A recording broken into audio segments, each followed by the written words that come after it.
ठीक है, हम लोग क्या देखे थे, टेस्ट क्रॉस देख लिए थे, है ना। अब हम यहाँ पर क्या देख रहे हैं, बैक क्रॉस देख रहे हैं। बैक क्रॉस में क्या चीज हो रही है, जैसे वहां पे टेस्ट क्रॉस में हम कर रहे थे, ऐसे ही यहाँ पर भी बैक क्रॉस में हम क्या कर रहे हैं, वर्ड में ही आ रहे हैं, हम पिछली चीज के साथ में या पिछली जो जनरेशन है उसके साथ में यहाँ पर हम रिप्रोडक्शन या क्रॉस करवा रहे हैं। तो देखो यहाँ पर क्या चीज हुई है, उसमें अप्रभावी के साथ में करवाया था। यहाँ पर ये जो हमको मिली थी, मतलब जो हमको यहाँ पे हाइब्रिड संतान मिली थी, ये हाइब्रिड संतान का हमने क्या करवाया था, अप्रभावी के साथ में क्रॉस करवाया था। लेकिन अब हम यहाँ पर क्या करवा रहे हैं, अप्रभावी के साथ में ना करवा के हम यहाँ पर क्या करवा रहे हैं, प्रभावी के साथ करवा रहे हैं। मतलब उधर में हमने ये मेरे को पेन लेने दो अब, ठीक है,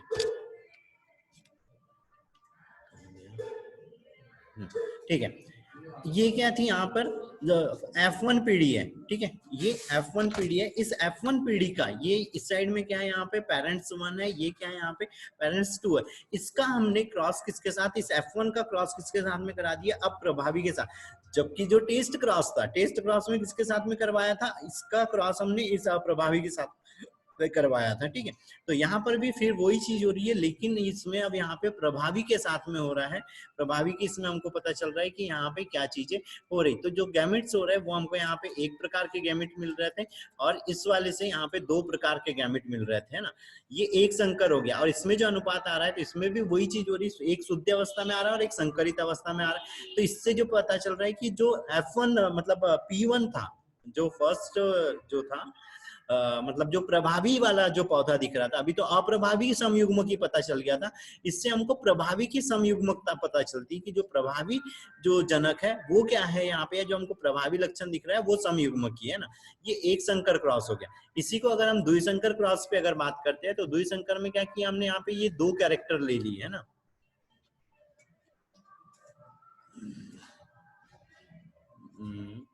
ये दो कैरेक्टर ले लिए, है ना। अब दो कैरेक्टर ले रहे थे तो इसमें क्या चीज हुई, हमने यहाँ पर भी हम इसको क्या करवा रहे हैं, बैक क्रॉस करवा। सेम वही चीज यहाँ पे जो संतान मिली है, इस संतान का हम क्या कर रहे हैं, प्रभावी वाले के साथ में क्रॉस करवा रहे हैं। इस वाले का हम प्रभावी वाले के साथ में क्रॉस करवा रहे हैं, ठीक है। तो हमको यहाँ से ये एक तरह के युग्मक मिल गए, लेकिन इस साइड में संकरित था, इसलिए क्या हो गया, यहाँ पे चार प्रकार के मिल गए। तो यहाँ पे जो अनुपात आ गया, फिर से क्या आ गया, यहाँ पे एक अनुपात एक अनुपात एक अनुपात एक आ गया, ठीक है।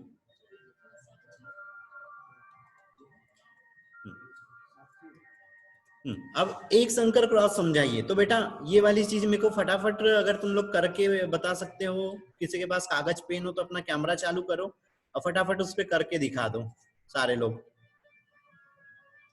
ये एक संकर क्रॉस तो मैं इसको नहीं बताऊंगा, क्योंकि ये बहुत बार बता चुका हूं ना बेटा। सिंपल सिंपल सी चीजें इसमें, ये बनाना है, ऐसा एक बना के बताओ, लेकिन कैरेक्टर मैं दे रहा हूँ, ठीक है। ये वाले कैरेक्टर पे बना के बताओ फटाक से। यहाँ पर ये देखो, कैपिटल आर के बीच इसका क्रॉस कराओ स्मॉल आर से। अब इसका मेरे को चाहिए यहाँ पे जीनोटाइप चाहिए और इसी का चाहिए फिनोटाइप, दोनों चीजें चाहिए। जल्दी से बनाओ बोला फटाफट, और कैमरा चालू करो, कैमरा चालू करो, ज्यादा नहीं बोलने लगा, जल्दी जल्दी इसका बता दो एक संकर क्रॉस में।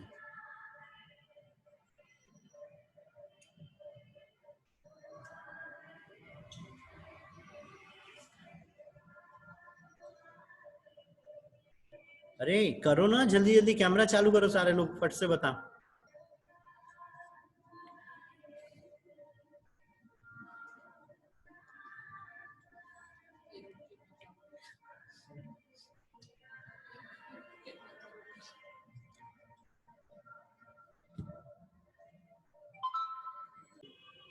ठीक है आगे बढ़ रहा हूँ।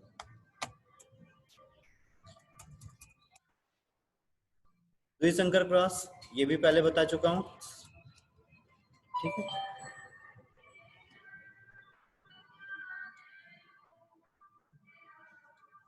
ठीक है, एक संकर क्रॉस में जीनोटाइप याद रख लेना कि क्या चीज हो रहा है। यहाँ पे कोई भी कैरेक्टर लो, उसमें क्या आता है, एक अनुपात दो अनुपात एक आता है। अगर हम फिनोटाइप की बात करें तो 3 अनुपात 1 आता है, ठीक है। ये चीज याद रख लेना है। द्विसंकर क्रॉस में बताया था क्या चीज हो रही है, यहाँ पे दो जो विपरीत जोड़ी लक्षणों को ले रहे हैं, और इसमें यहाँ पे फिनोटाइप याद रख लेना है कि जो फिनोटाइप होता है वो क्या हो रहा है, यहाँ पे 9 अनुपात 3 अनुपात 3 अनुपात 1 होता है, ठीक है।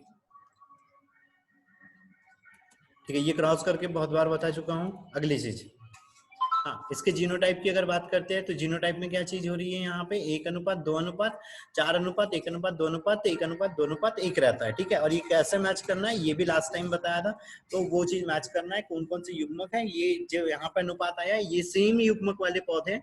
तो अगर किसी को नहीं समझ आया तो पहले वो सेम सेम युग्मक वाले पौधे ढूंढेंगे, उसके बाद में फिर मेरे से बताएंगे। ठीक है। द्विसंकर क्रॉस या क्या मेंडल की अनुवांशिकता के नियम है ना। नियमों में क्या चीज है, पहला नियम है कि प्रभाविता का नियम, और प्रभाविता के नियम में क्या कर रहे थे हम यहाँ पे, दो विपरीत जो मतलब एक विपरीत जोड़ी लक्षण लेके क्या करवा रहे थे, इनके बीच में क्रॉस करा रहे थे। तो F1 पीढ़ी में हमेशा क्या हो रहा था, हमको यहाँ पे प्रभावी लक्षण ही देखने को मिलता है, और F2 पीढ़ी में प्रभावी, संकरित और अप्रभावी तीनों चीजें देखने को मिलती है। पर जो मेन रहता है F1 पीढ़ी, इसमें क्या होता है, हमको हमेशा प्रभावी लक्षण देखने को मिलता है, यही मंडल का पहला नियम है। दूसरी चीज आती है यहाँ पे पृथक्करण का नियम या युग्मकों की शुद्धता का नियम। तो यहाँ पर क्या चीज हो रही थी, जब हम दो जोड़ी यहाँ पे विपरीत लक्षणों का जब हम यहाँ पे क्रॉस करवा रहे हैं, तो क्या चीज हो रही है यहाँ पे, पहले इसमें तो ये प्रभाविता का नियम मिल गया। दूसरी चीज क्या हुई यहाँ पर, जब F2 पीढ़ी की बात आ रही थी तो यहाँ पर सारे युग्मक क्या हो जाते हैं, अलग अलग हो जाते हैं और अपने आप को प्रदर्शित कर देते हैं शुद्ध अवस्था में। ठीक है, स्वतंत्र अपीवन का नियम तीसरा, इसमें ये चीज हो रही है कि जब हम दो जोड़ी विपरीत जोड़ी लक्षणों का यहाँ पे क्रॉस करवा रहे हैं, तो F1 पीढ़ी में तो हमेशा पहले नियम के अनुसार यहाँ पे क्या मिल रहा है, हमको प्रभावी लक्षण देखने को मिल रहा है। लेकिन F2 पीढ़ी में क्या होते हैं, सारे के सारे जो गैमेट रहते हैं या सारे के सारे जो जीन रहते हैं वो स्वतंत्र होते हैं अपनी अगली एक पीढ़ी में एक दूसरे को प्रदर्शित करने के लिए, और बिना एक दूसरे को प्रभावित करे क्या करते हैं, वो प्रदर्शित हो जाते हैं। ठीक है, अब ये सब बनाएंगे, अगर आंसर नहीं करोगे, पूछोगे नहीं, तो फिर यही चीजें होंगी कि खुद से बता के खुद खत्म और खुद सारा रिस्पॉन्स करना पड़ेगा। ठीक है, फिर यहाँ पर एक चीज आती है अपूर्ण प्रभाविता, ये मेंडल के अपवाद है। तो अपूर्ण प्रभाविता में क्या चीज हुई है, अपूर्ण बोला है, तो इसमें मिराबिलिस जाल्फा या 4 o'clock को याद रखना है, या ड्रैगन फ्लावर को याद रखना है। ये चीजों में अपूर्ण प्रभाविता होती है। अपूर्ण मतलब दोनों जो कैरेक्टर है, प्रभावी और अप्रभावी, वो दोनों क्या हो रहे हैं, दोनों के दोनों ही अपने आप को प्रदर्शित कर रहे हैं। जैसे यहाँ पे लाल रंग वाला है और एक सफेद वाला है, तो यहाँ पर प्रभाविता के नियम के अनुसार यहाँ पर लाल मिलना चाहिए था, लेकिन न लाल न मिलके यहाँ पर क्या मिल गया, ये पिंक कलर का मिल गया है ना। तो ये क्या होगी, अपूर्ण प्रभाविता। सहप्रभाविता, सहप्रभाविता मतलब ये चीज हो रही है कि दोनों जीन अपने अपने प्रभाव साथ में यहाँ पे प्रदर्शित करते हैं। जैसे हमने ब्लड ग्रुप वाला देखा था, जब IA एलील था और IB था, तो ब्लड ग्रुप हमको क्या मिल रहा था, AB मिल रहा था, मतलब दोनों जीनों ने अपने आप को प्रदर्शित कर लिया था। और यहीं पे हमने पशुओं वाला देखा था, तो गाय का उदाहरण कि एक सफेद गाय है और एक लाल गाय है, दोनों के बीच में क्रॉस किया था, तो अगली जो संतान आई थी वो चितकबरी आई थी, दोनों ही कलर के धब्बे उसके ऊपर में उपस्थित थे। बहुविकल्पिता या मल्टीपल एलिज्म, इसका मतलब ये हो रहा है कि किसी कैरेक्टर को या किसी भी लक्षण को कंट्रोल करने वाले जो कारक रहते हैं या फैक्टर्स रहते हैं या जो एलील रहते हैं, वो यहाँ पे अलग अलग हो सकते हैं, बहुत सारे हो सकते हैं। तो इस चीज को क्या बोलते हैं यहाँ पे, बहुप्रभाविता या मल्टीपल एलिलिज्म बोलते हैं। जैसे ब्लड ग्रुप वाला हो गया, स्किन के कलर का हो गया, तो ये मल्टीपल एलिलिज्म के उदाहरण है। फिर यहाँ पे बताया था कि ब्लड ग्रुप में क्या चीज हो रही थी, IA हो रहा था, तो फिनोटाइप में क्या हो रहा था, A ब्लड ग्रुप मिल रहा था, जबकि जीन का जो टाइप हो रहा था कैसा था, समयुग्मकीय और प्रभावी है। ठीक है, अगली चीज में IAIO था, तो फिनोटाइप क्या देखने को मिल रहा था हमको, A ब्लड ग्रुप, और तो ये कैसे युग्मक है, तो ये विषम युग्मकीय थे, है ना। फिर IB समयुग्मकीय और कैसे है, प्रभावी है, ये ब्लड ग्रुप हमको देखने को मिल रहा है। लास्ट वाले में देखो यहाँ पे ये सेकंड लास्ट में IA और IB है, तो ब्लड ग्रुप हमको क्या देखने को मिल रहा है, B देखने को मिल रहा है, और ये सहप्रभावी है।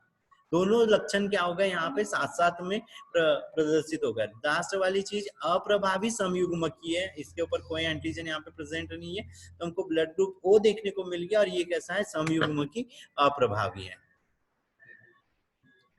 ठीक है, फिर वंशागति का गुणसूत्रीय सिद्धांत, तो यहाँ पर हमने क्या चीज देखी थी कि सारे अलग अलग साइंटिस्ट थे, इनने अलग अलग चीजें बोली थी, लेकिन मेन चीज ये बोली थी कि एक क्या रहता है, केंद्र कोशिका, कोशिका के अंदर में केंद्रक रहता है, केंद्रक के अंदर में गुणसूत्र रहते हैं, और गुणसूत्र के ऊपर में अंदर साइड में जीन उपस्थित रहते हैं, और ये जीन ही क्या करते हैं, यहाँ पे अर्धसूत्री विभाजन द्वारा अलग होते हैं, जीनों का पुनर्संयोजन होता है, नए कैरेक्टर बनते हैं, और अगली पीढ़ी में ये ट्रांसफर होते हैं। तो ये चीज क्या है यहाँ पर, अनुवांशिकता का गुणसूत्रीय सिद्धांत है कि गुणसूत्र के माध्यम से ही क्या हो रहा है, कोई भी लक्षण वगैरह एक पीढ़ी से दूसरी पीढ़ी में जा रहा है।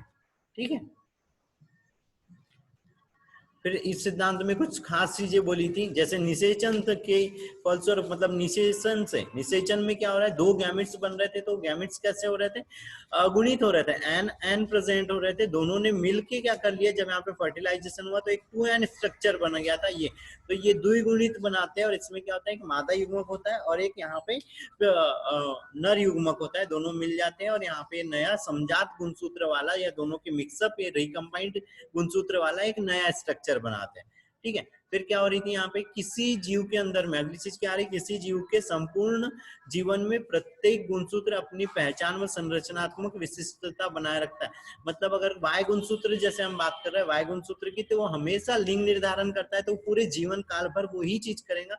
ऐसे नहीं है कि वो कभी लिंग निर्धारण कर रहा तो कभी स्किन का कलर कर रहा तो कभी आंखों का कलर कर रहा है, ऐसे नहीं, कोई एक पर्टिकुलर जीन है तो वो हमेशा लाइफ टाइम उस जीव में क्या होता है, पर्टिकुलर एक ही लक्षण को कंट्रोल करते रहता है। फिर अभी बताया कि गुणसूत्र के ऊपर में क्या रहते हैं, जीन रहते हैं, तो ये जो गुणसूत्र रहते हैं वो ही जीनों के वाहक होते हैं और एक पीढ़ी से दूसरी पीढ़ी में उनको पहुंचाने का कार्य करते हैं। ठीक है, फिर समयुग्मक, युग्मक निर्माण के समय समजात गुणसूत्र के जोड़े एक दूसरे से पृथक हो जाते हैं। मतलब जो समजात रहते हैं, हमने क्रॉसिंग ओवर देखा था, क्रॉसिंग ओवर में क्या चीज हो रही थी, पहले समजात गुणसूत्र कैसे हो रहे थे, यहाँ पे पास पास में आ रहे थे, ये जैसे ये अच्छे से अब ये समजात गुणसूत्र यहाँ पर थे ये, तो ये क्या हो रहे थे, यहाँ पर अलग अलग हो रहे थे दोनों, और दोनों के साथ में क्या हो रहे थे, दूसरा यहाँ पे एक क्रोमोसोम आके जुड़ रहा था और ये रिकम्बाइंड होके एक नए लक्षण वाला बता रहे थे। तो क्या हो रहा था, यहाँ पे युग्मक निर्माण के समय जो समजात गुणसूत्र रहते हैं वो अलग अलग हो जाते हैं। तो जैसे यहाँ पर हम एक की अगर बात करें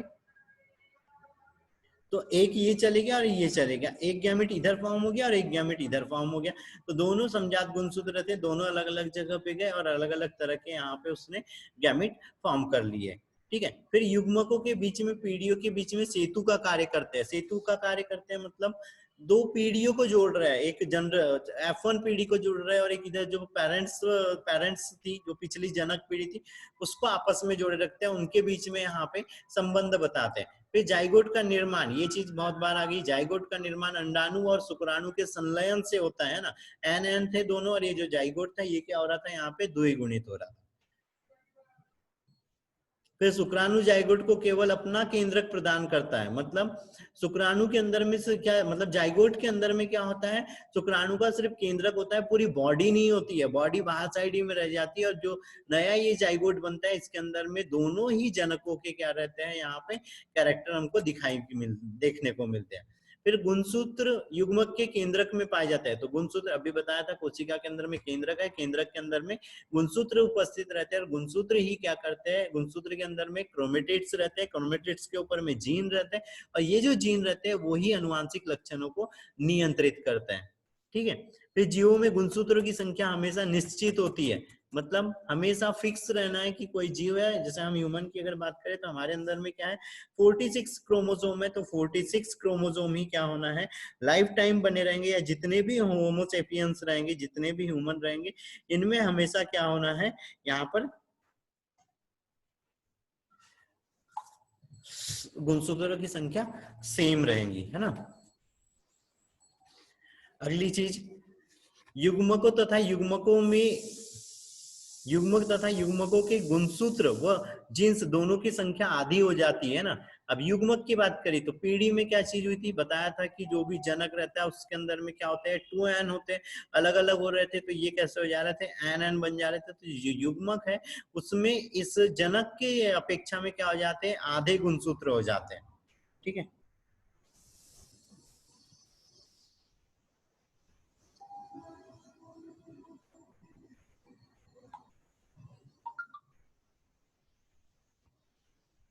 ज्वाइन ही नहीं कर रहे कुछ लोग, और बेटा अभी 1 तारीख तक कोई पासवर्ड वगैरह चेंज नहीं होगा। ठीक है, 1 तारीख तक कोई पासवर्ड चेंज नहीं होगा, ठीक है, सेम लिंक रहेंगी, सब कुछ सेम चलेगा।